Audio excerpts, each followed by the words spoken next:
Olá, alunos dos sextos anos da Escola Municipal João Salto.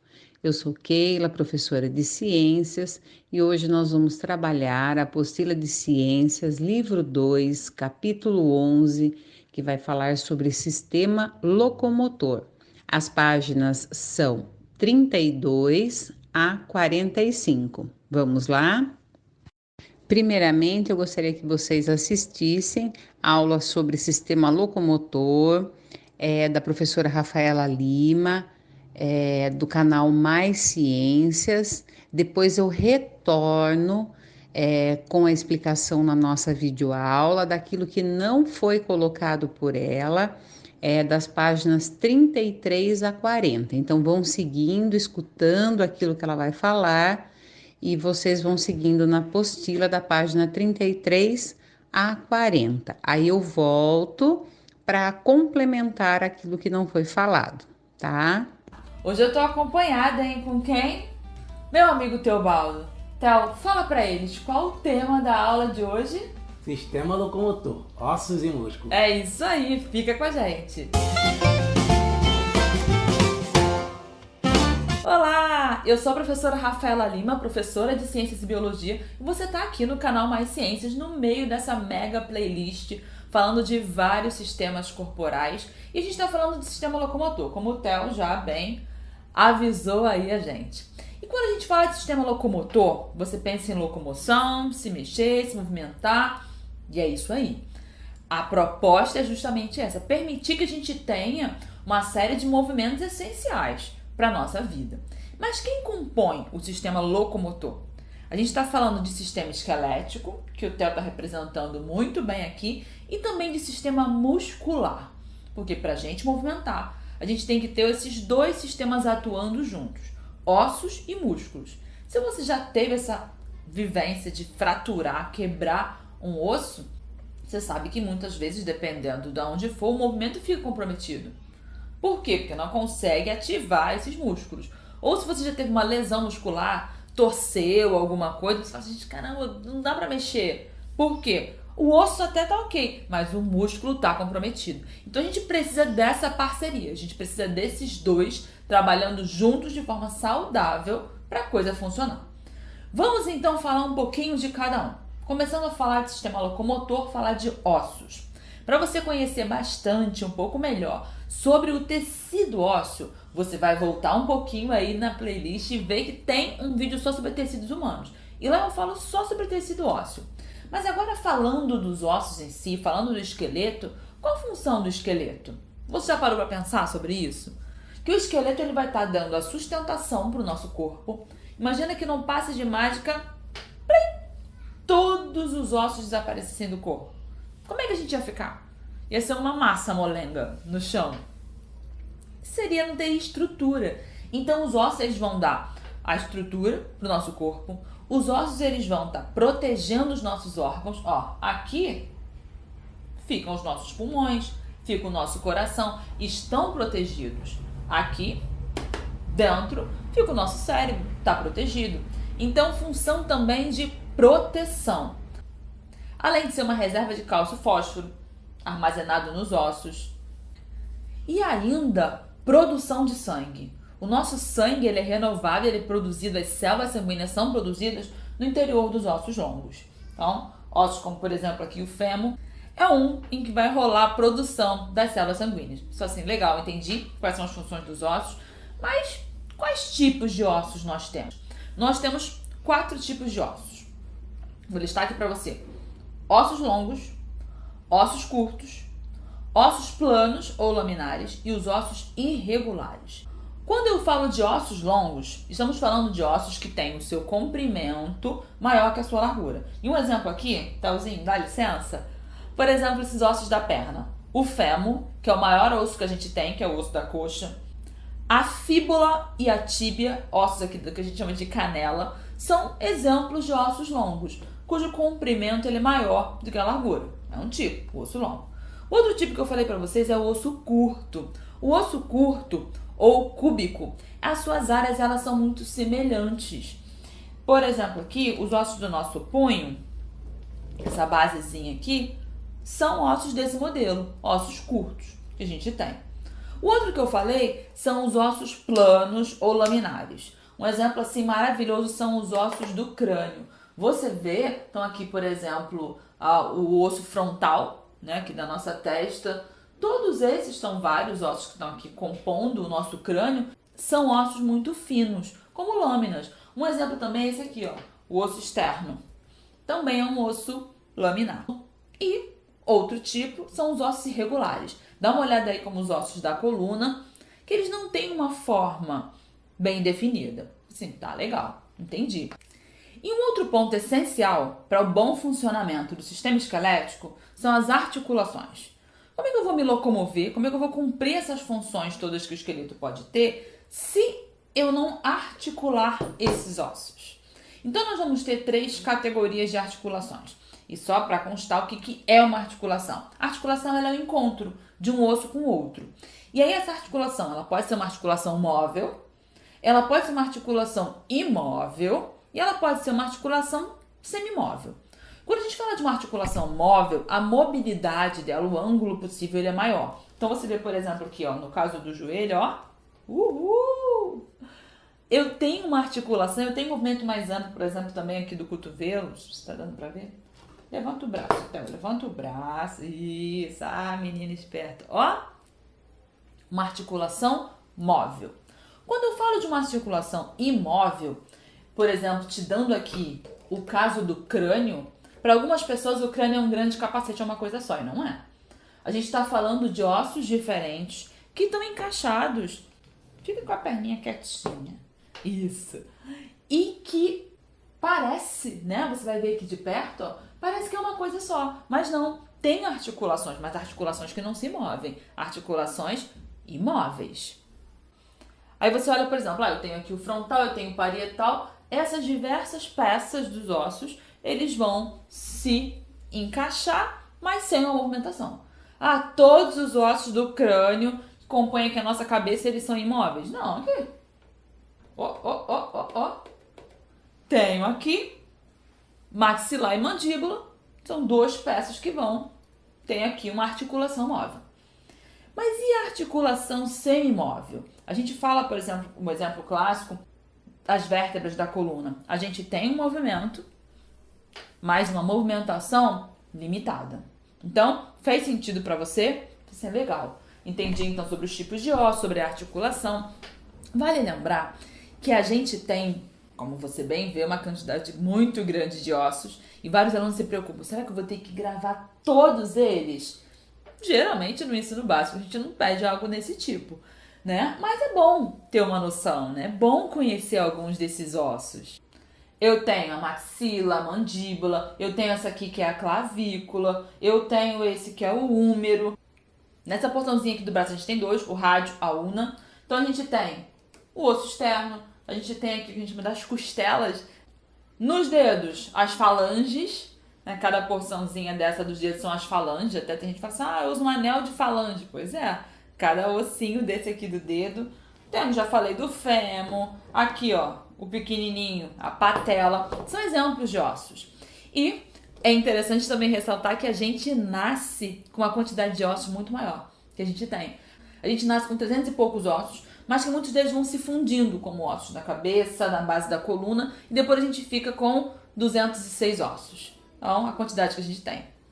Mas falei pra caramba o sistema esquelético, mas eu já tinha ressaltado no início da aula, né, Théo, que não é só você que é o mais importante aí pra esse corpo, tá legal? Eu preciso também, no meu sistema locomotor, de músculos.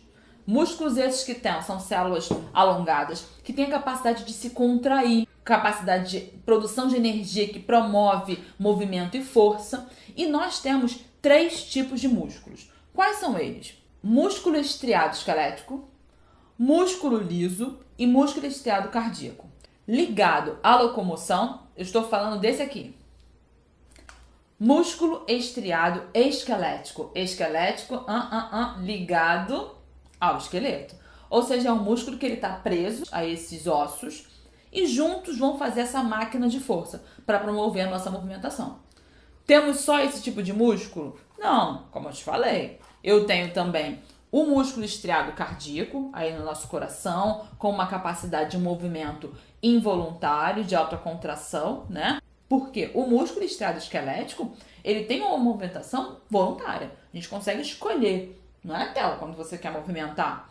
E o músculo liso, que vai compor os nossos órgãos. Para conhecer cada um deles, se você não viu, volta lá na aula de tecidos que eu apresentei as características de cada um deles. Dá uma olhada aí nos músculos do nosso corpo. Preciso decorar todos esses nomes? Não, fica calmo. Mas com o tempo você vai conhecendo. Aqui no braço nós temos o bíceps, o tríceps. Você vai conhecendo alguns desses músculos, mas a priori normalmente não vai pedir para você decorar não. Mas uma noção é sempre bom. E vale destacar que as nossas células musculares que são alongadas, elas vão ter aí 2 filamentos proteicos essenciais para a movimentação, que são a actina e a miosina, que vão fazer esse movimento de deslizamento uma sobre a outra, gastando energia e promovendo então a movimentação. Então você falou, legal, entendi o sistema esquelético, entendi o sistema muscular, entendi a importância desses dois atuarem juntos e de estarem saudáveis. E como eles vão estar saudáveis? Exercícios físicos, uma boa alimentação, posturas corretas, cuidados nos movimentos, e a gente chega lá. Tranquilo? Então se você gostou desse vídeo, você já deixa seu like. Se você não é inscrito, se inscreve aqui no canal para muito conteúdo de ciência bacana. E a playlist continua. Segue aí no curso. Próxima aula, sentidos. Você é muito bem-vindo por aqui e até o próximo. Tchauzinho. Dá tchau pra eles, Théo.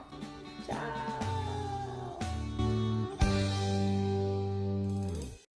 Agora eu estou de volta com vocês nesse slide, complementando aquilo que não foi falado. Na página 36, vocês encontram o cálcio e os ossos. Então, ele coloca para gente que o cálcio e o elemento químico fósforo são obtidos dos alimentos, porém a absorção deles pelo nosso intestino delgado é facilitada pela vitamina D, que nós obtemos aí através do leite, dos ovos e dos peixes. Então, ele vai falar sobre o raquitismo. O que é o raquitismo para a gente, tá? É a falta, então, de vitamina D, né, que ocorre predominantemente, a falta de cálcio e a desnutrição, quando o corpo ele não recebe, na verdade, os nutrientes necessários. Quais são as consequências, aquilo que causa, né, o raquitismo, essa deformação óssea, dificuldades motoras, descalcificação óssea, deformação, né, e fraturas ósseas. Os ossos tendem a se torcer, né, a dobrar-se, como vocês estão vendo aí no desenho, e os dentes aparecem tarde e caem ou estragam cedo também, tá? Então essas são as consequências do raquitismo, essa deformação óssea.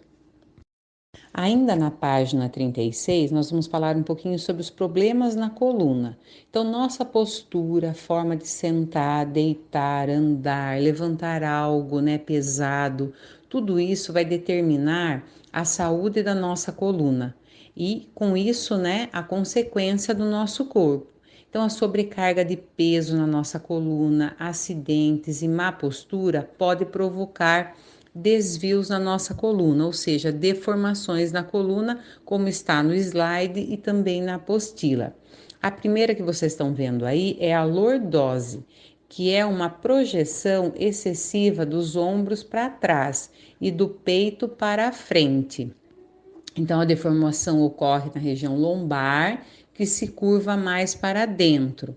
É o primeiro desenho que vocês estão vendo aí, e na apostila é o do meio. A segunda é a cifose, que é uma curvatura exagerada para a frente. Então, a deformação ocorre na região dorsal, que a curva é mais para fora. É o primeiro desenho da apostila e o segundo desenho aqui do raio-x do nosso slide. E a última é a escoliose, que é um desvio da coluna para os lados, né, de um dos lados. Então, a coluna se deforma para um lado.